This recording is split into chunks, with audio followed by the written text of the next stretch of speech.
welcome to episode 8 of the PE Geek Podcast. And like always, I'm very fortunate to be able to share this episode with you. And I really thank those people that have been listening to them and sending requests through, asking where the next episode is, because it's those things that make it very much worth my while to continue to record them. I still really enjoy doing it. And like always, there's so many things that we can share in the course of a 20-minute episode. So there's plenty more episodes to come. Now, in recent weeks, I've been pretty busy sort of wrapping up some conferences and workshops. It seems that this time of the year is, the time in which a lot of organizations have their annual conferences, and I was fortunate to be presenting at the ACHPA International Conference in Melbourne just last week, and it was absolutely a heap of fun. It's really always good to be able to go to PE conferences and work with people and meet people. And basically, I did a workshop on portfolios and digital assessment strategies, and that was a heap of fun.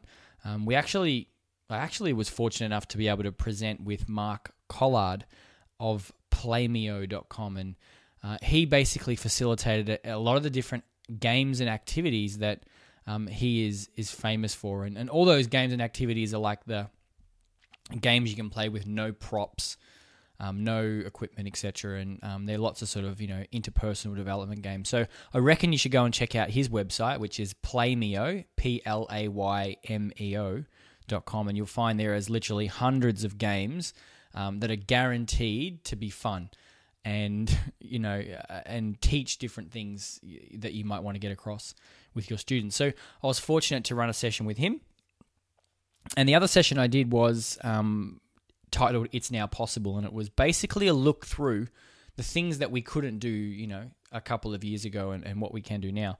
And some of that revolved around mobile apps, and other things revolved around certain devices and so on. And it got me thinking about how I now approach a particular section of my senior PE classroom. And, for those people that teach in some of the senior PE, there's sort of like an exercise physiology, anatomy components. This is something that appears in a lot of these courses around the globe, and it's really one of my favorite things to teach.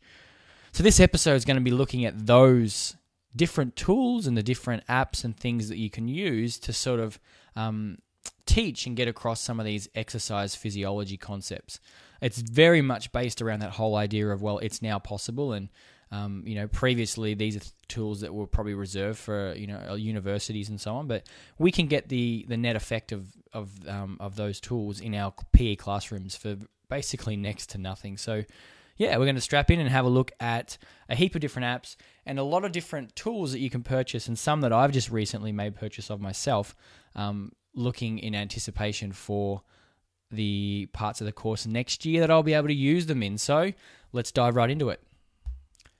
Now, a couple of the apps that I've been using quite regularly across different laboratory activities enable me to do either, sort of recording of results, or basically setting some sort of cadence, etc., so that people can exercise at a particular level. So, these laboratory examples are obviously what the students in my senior PE use to then gain their understanding about the different energy systems and acute responses and all these sorts of things that they're currently learning about.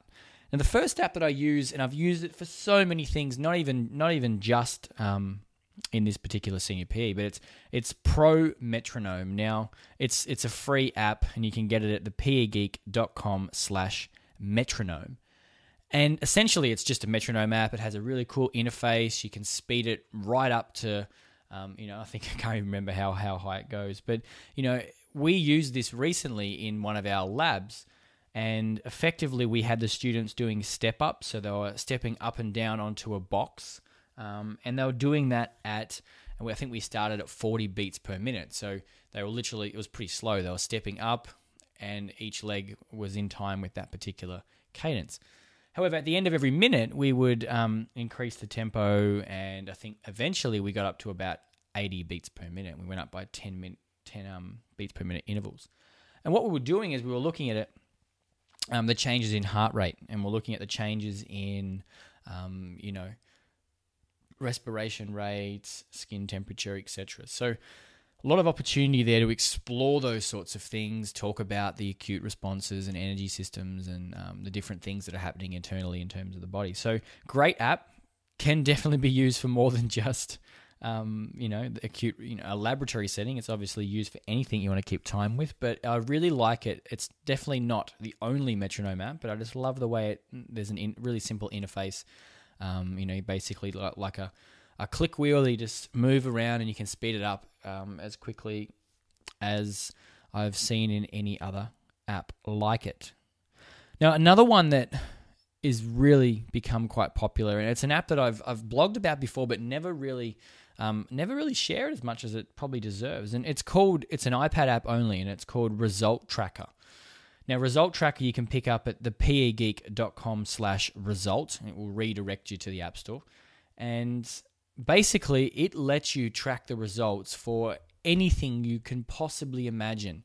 This is the sort of app you want to use if you're doing fitness tests and you're recording results and you want to see a graph and show the change in the person's fitness levels, whatever. But it's not just limited to that. You can be keeping track of heart rate response over time. You can be keeping track of academic grades. It's entirely up to you. It's so customizable and so easy to use. So you literally add your entire class, you add a student, and then you add what's known as activities. And those activities are the different things that you're going to put data in for.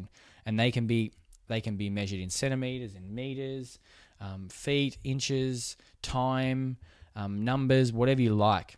And then basically you add in the activity and you add in times that the person has done that activity, and it basically graphs it all automatically for you, and produces these nice little individual progress charts for each activity that you put in for those students. So well worth it. We used it earlier on this year in an activity where we were tracking again heart rate and perceived exertion and so on, and basically the students we're putting in data into the app, and it basically graphed it for them and basically allowed them to see a very visual way of looking at the sort of things that we were interested in. So yeah, Result Tracker is well worth it. And even if you're not using it in the setting that I'm referring and using it within, there's so many ways you could be using it in the PE classroom. So go and pick it up. It is free. Another great free app that is well worth checking out. Now, the final app that I have recently really started to enjoy is Cardio Buddy. Now, Cardio Buddy is, in fact, it's a heart rate app.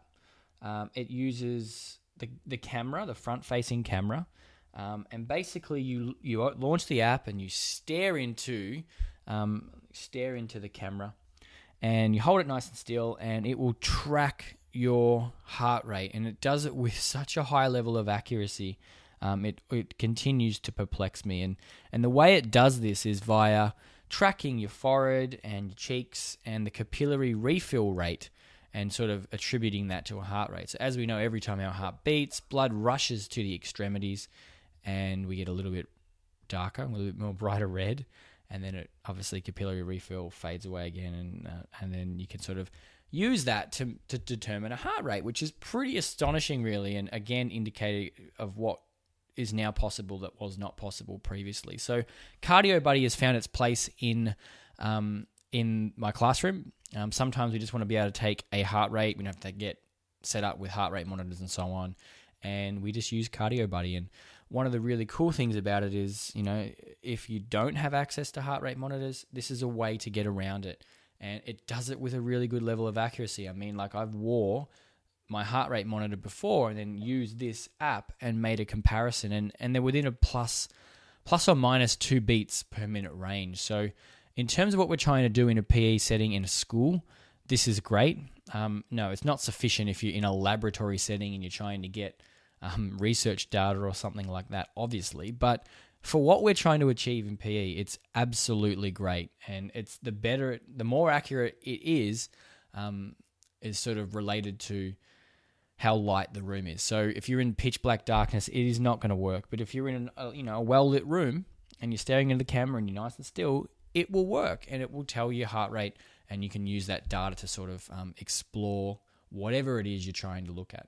I've seen basically teachers, they might be doing fitness rotations, and they've just placed an app like this on a station, and when people get to that station, it's their rest station, and they can get their heart rate and sort of have a rest at the same time and be learning, maybe answering some questions about their heart rate as they go. So really cool. And again, another free app. You can pick that up at the pegeek.com/cardio buddy. Anyway, there's 3 apps that I think have really helped in this particular part of the course for me. Something that allows you to sort of set a tempo, track results, and then something that allows you to track heart rates. Now, we're going to go ahead and look at some tools and attachments that you can connect to iPhones and other smart devices to sort of take things to that next level in terms of data, and I'm just blown away by what we can do now. Now, as we know, there's a heap of devices currently coming out. There seems to be a big wave of invention, really, and a lot of these particular tools have sort of seen a massive reduction in price and a massive reduction in their size required to make these particular devices useful. And essentially it means that things that were once reserved for the laboratory setting, elite sport, etc., they're finding their way into everyday devices. And things like, the Fitbit Flex, which I've spoken about before, are very much testament to that. There's an accelerometer, or a triaxial accelerometer, which is now in a device that people wear every day. So there's a whole host of these types of things occurring. And in the exercise sort of physiological space, there is an abundance of new tools that I love. So, I've spoken about the Polar H7 heart rate monitors before, and these are fantastic. So if you connect them to a iPhone or iPad or other smart device, you're able to actually track your heart rate and view the data and all that sort of information live on your device. And what that means is you can integrate it with a whole host of apps which will track, give you averages, give you heart rate graphs and all that sort of stuff. So yeah, brilliant little tool. They obviously serve a purpose of tracking heart rate, but they actually are more affordable than the traditional heart rate monitors that most schools are investing in. And the reason is they don't actually have the watch that goes with them. They have an interface, which is basically the mobile device, and it's communicated via Bluetooth. So if you're really keen on checking one of those out, it's you can go to the pegeek.com/polar, POLAR, and you'll see that you can pick them up and obviously start using them for a whole host of different reasons. We've got 10 at our school at the moment, and they've been absolutely incredible when it comes to teaching any of those theoretical components related to, heart rates and training zones and intensities and all that sort of stuff. So really, really worthwhile checking out. Now, I only recently purchased this next device the other day, and I cannot wait to get it. It is actually a pulse oximeter. And the thing about a pulse oximeter is basically, you probably would have seen them in medical situations. Essentially, you place this little clip over the top of your finger, and it measures your oxygen saturation levels and also your heart rate. And effectively, you can use it to sort of look at the responses to different training loads and see how oxygen consumption basically varies as a result of those different things. So when you're engaged in exercise, your oxygen saturation will obviously increase because you're getting more oxygen in. So, in those sort of scenarios where you're trying to find out and look at what it is that causes that physiologically, this would be a tremendous tool. Now, you can pick them up at the pegeek.com/oxygen, and they're around about $60, and basically just chuck it on, start exercising, and it continually tracks your data and feeds that via Bluetooth to any of the compatible devices. So cannot wait to use that next year in one of the laboratory tasks that we have. We basically get the students on exercise bikes, and they have to ride at a given RPM, and we look at a whole host of things. We look at actually when they go into different energy systems and so on, and this will be a really cool tool to help make that explanation just that little bit easier. Stuff that we can gather and sort of aid in the in the explanation of the task is definitely something I want to actually look at. So pulse oximeter, we've got the Polar H7, which we've both spoken about already, and the final tool that I absolutely am just amazed with is called the Basis Band. Now, the Basis Band is basically, it looks like a watch. However, it does a hell of a lot more than just tell you the time. In fact, I'm not even sure if it tells you the time, but it has so many different sensors on it that wearing it during exercise becomes tremendously powerful for gaining an understanding of the body systems and all those sorts of things. So basically, put it on. It's a triaxial accelerometer, so it'll tell you everything about movement and how many steps you've done and all that sort of stuff. You can wear it while you're sleeping, so it'll track your sleep cycles. It also tracks your heart rate via the wrist. So yeah, sure, not quite as accurate as the chest, but it does that 24/7 and reports that data to you. It has skin temperature sensors, so that it actually tells you how your temperature changes across the course of an exercise period or whatever. And the one that I think is pretty incredible is perspiration, and it uses that to determine intensity, workloads, and so on. So mashing all that data together gives you a pretty big picture of the exercise, how intense it was, and any sort of subsequent training that might need to happen as a result of it. So really looking forward to purchasing one of those. You can get them on Amazon by going to the pegeek.com/basis, BASIS. It'll redirect you to Amazon. And if anyone else is really keen to sort of get one, I'd very much be interested to hear what you think. So I myself will be ordering mine because I plan on using it next year with the Year 12 PE class, because I think it'll be an incredible tool that we can use to sort of gather even more data to help support the learning of my senior PE students. So yeah, there are really heaps of tools and attachments that are out there that help support the learning, that help make that sort of statement about things being once possible that are no longer possible. And I think that's pretty exciting.